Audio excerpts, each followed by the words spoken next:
Today I will be talking to you about my build, my TT bike build.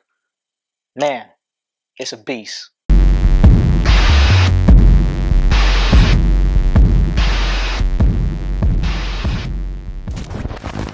Jumping right into it.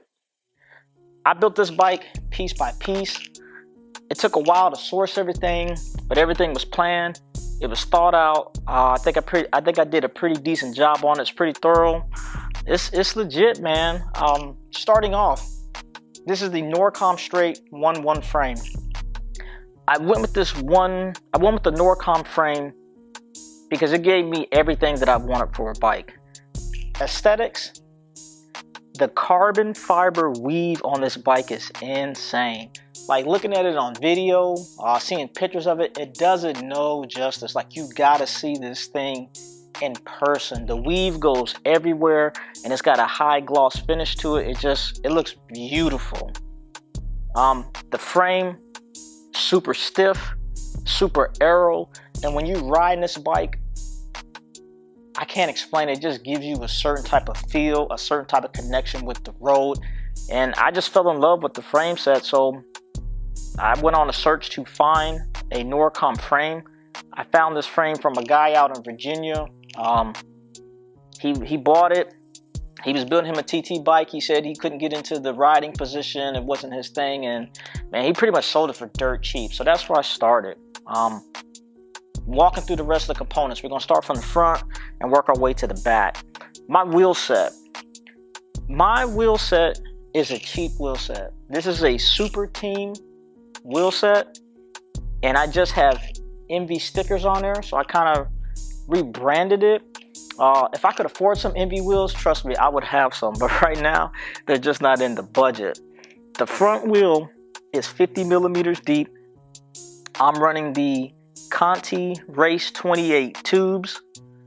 I'm running 2 ounces of Stan's sealant inside the tube, and I'm running the Continental GP5000. These are the Gumwall, the Tour de France edition tires. Love the setup, super comfortable, pretty quick. I have no complaints, no issues with those. For my brakes, I am running the Swiss Stop ceramic brakes. They're specifically designed for carbon. Those are the brakes that I'm running.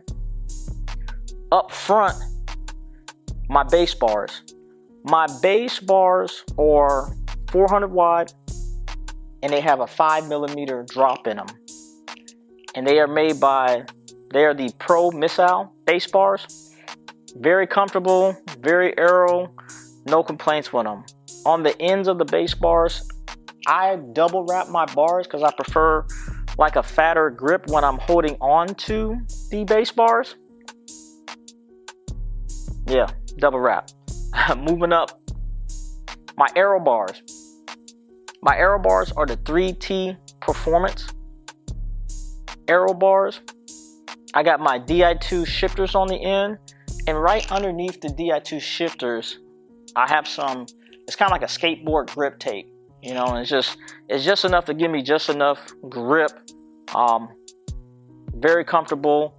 I like it when I'm in the aero position. My hands can be super sweaty and I never lose grip. Also with my aero bars, the top of them have been chopped. I say about an inch or so, just to bring it down to a riding position that I felt comfortable with. For my bike computer, I run the Wahoo Element Roam. I have a K-Edge aero mount on there. And the reason why I'm usually run the Roam, I just feel like it presents the data that I want to see clearer when I'm in the aero position, and the computer fits in my riding position nicely. That's pretty much why I've run the Wahoo Roam. Coming down the aero bars a little bit, these arm pads, these are the Tri-Rig arm pads. I'm telling you, I absolutely love these arm pads. They are everything. Before I was running a Profile Design arm pad. I think it was I want to say it was like the F1. And they were okay, but I would say over a course of a summer, I went through 2 sets of them. Like before the summer was over, I was on my 3rd set. Granted, I was in Texas. It's hot as I don't know what. Sweating a lot, but they just didn't last. These tri-rigs, they have like a thick kind of neoprene type of feel to them. They never get slippery. They give me all the grip in the world. They're super comfortable, super durable, and they are huge. There's so much real estate on here. Whenever I'm riding in my aero position, and these tri-rig arm cups are legit. They cover all bases. Really, really like those. Great addition to my riding position.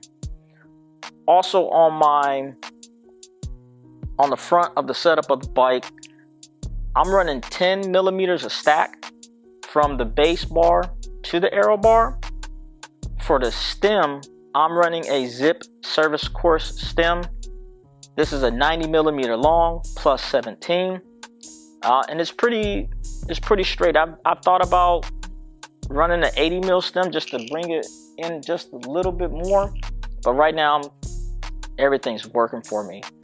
My top cap is American flag joint, you know, because America. This is my Di2 junction box. I got to set up top, and everything's easily accessible for charging, or if I want to reprogram something, everything is right there. All right, running down the down tube. Crank. This is a Shimano crank. I am running a 165 crank length. I had ran a 172 before. I ran a 170 before. I ran a 174 forever, and I eventually went to the 165. I'm telling you, the 165 is where it's at. Just for the sake of comfort and being more aero and aggressive, you really cannot beat the 165. So that's what I've been rolling with. I am running a 1x setup. If you look at my chainring, this is a PassQuest 54 tooth narrow wide chainring. I personally prefer a 53 tooth, but I wanted a narrow wide, and because of a narrow wide design, it has to be an even number, so they don't make a 53 narrow wide chainring. So it was either go with a 52 or go with the 54.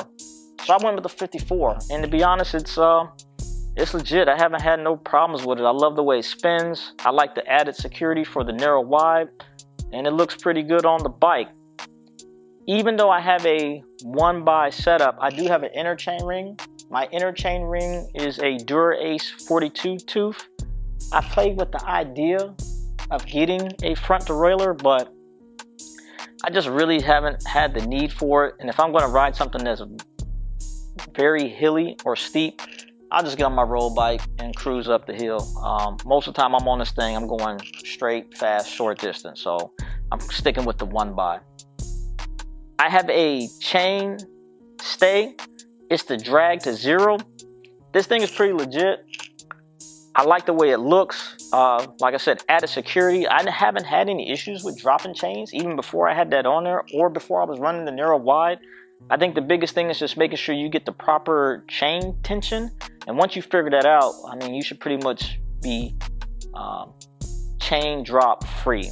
But for the security, I'm running the drag to 0 chain catcher. And then on the inside, I got this blue anodized chain catcher as well. So if I were to drop a chain, if it drops down and it doesn't fall on the inner chain ring, before it falls all the way down and hits the frame, this is supposed to help keep it on tracks. That way you don't have a complete drop chain and you don't mess your frame up. Also on the crank setup, I have these blue anodized bolts, and normally with a Shimano base crank with a Shimano chain ring, the screws screw into the back side of the chain ring. But the way this narrow wide is designed, it kind of eliminates that, so you kind of have to have your own screws. So I ran with these blue anodized one. I think it looks pretty good on the bike as well. For my pedals, I'm running the Favero. These are the Unos, the single-sided power meter. These are great. I like the cleat design of the look. They spin awesome, like trying to, when you clipping out and clipping back in, and the power is pretty accurate. I think they're kind of pricey, but I think you get what you pay for. The charge is amazing. Like I said, you get the look, style, and they're super lightweight. No issues with them. I really like that power meter pedal setup. Chain. I'm running a SRAM chain. I forget which model it is, but it is a SRAM chain. Rolling to the back. Di2 rear derailleur with a long cage. And I went with the long cage so it can give me some options, right? I've been running long cages for a while because I've always wanted a oversized pulley wheel system, but a lot of those things are very pricey, and I had invested in one, put it on the bike, and it didn't fit right, man. There was play between where the cage connects to the rear derailleur, and when I was riding, I could feel it. The shifts weren't crisp, and it just gave me a bad feeling. I contacted the company, I sent it back, and they gave me my money back, which was cool. But ever since then, I kind of been afraid to mess with those oversized pulley wheel systems. So what I did was I got the long cage, and these oversized pulley wheels are from Kogel. These are from the Colossal Cage. It is a, man, I can't even remember. I want to say it's a 15 tooth upper, but I know the bottom is a 19 tooth. So let me tell you about this. When I contacted Kogel and told them I was trying to buy these pulley wheels, they was like, hey, is this for the Colossal Cage? And I said, actually, no, I'm gonna put it in my own cage. And they was like, no, it won't fit. You're gonna have some problems with it. Kogel, it works. I made it fit. So my cage is modified. I had to modify my cage to make those wheels fit, but it fits, it shifts crisp, it's clean, and they're like that. They got that blue kind of flavor to it. So I think they look good on the bike. So Kogel, they work, bro. I figured it out. All right, moving to the rear wheel. As stated before, these are Super Team wheels. These are Chinese carbon fiber wheels. Never had no issues with them. I love them. The price point was on point. And aesthetically, they gave me the look that I wanted. All I did was rebranded them with some MV stickers. Just like the front, I'm running the Conti Race 28 light tubes. 2 ounces of Stans sealant for added security. And the tire is the GP5000 Tour de France gum wall edition. Also, my tires are 25 mil. I ran a 28 before, but I didn't have enough top clearance for the frame. It was a little too close for comfort, so I went back to the 25. And I think the 25 actually rides better for the style of riding I'm doing while on this bike. And my rear wheel is 88 millimeters deep. I've been wanting to get a full disc. Just haven't got there yet. Maybe one day. We'll see. Running up the seat post. Saddle. Man, I'm running the Dash saddle. I love this saddle. It has very minimum padding, but it's kind of one of those less is more type things. I like the relief channel, and I like that it goes all the way back. Another thing that I like is the leather is like super smooth, very comfortable. I like to slide around just a little bit on the saddle, or if I'm getting out the saddle, when I'm kind of getting back on it, I may sit on the front and kind of slide to the back some. And it's very easy to slide around on that saddle. It's very comfortable, very stiff, and it's full carbon. Love this thing. Kind of pricey, but I think it's one of the things you get what you pay for. And anyone that knows about road biking or TT biking or triathlons, the rider in their saddle, that's an intimate relationship. And when you find something that works, hey, it works. Moving to the back of the saddle, on the bottom of the saddle is super flat underneath. So I have my light I integrated in there. I love the way it looks. It's super clean. It fits in there perfectly. And on the back of my seat, I have this accessory mount. And this accessory mount, you can either run like a single bottle, you can run a dual bottle, or just pretty much anything you want to rig up to it. I've played around with the idea of putting a bottle on there, but as you notice on my bike, there are no bottles on here. Most time I ride on my bike, it's usually like a 10-mile effort, 15-mile effort. At the most is 20, but by the time I get back, I really don't even use no hydration on this bike. So I built this bike for speed, aero, and that's pretty much everything about it. Bike weight.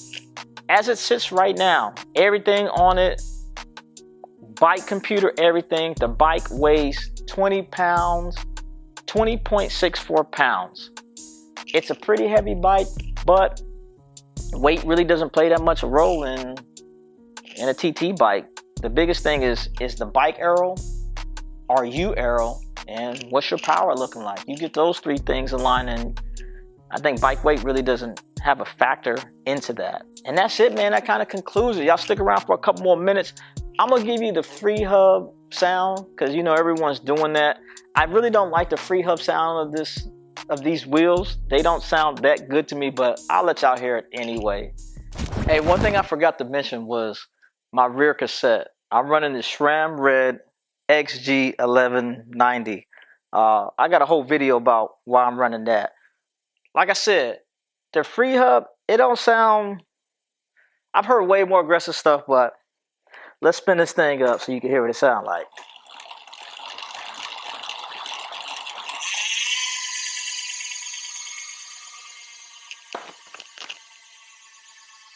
Hey, there you have it. All right, folks. That's all I got for y'all, man. I'm out. You know what to do. Subscribe. Rob Armstrong.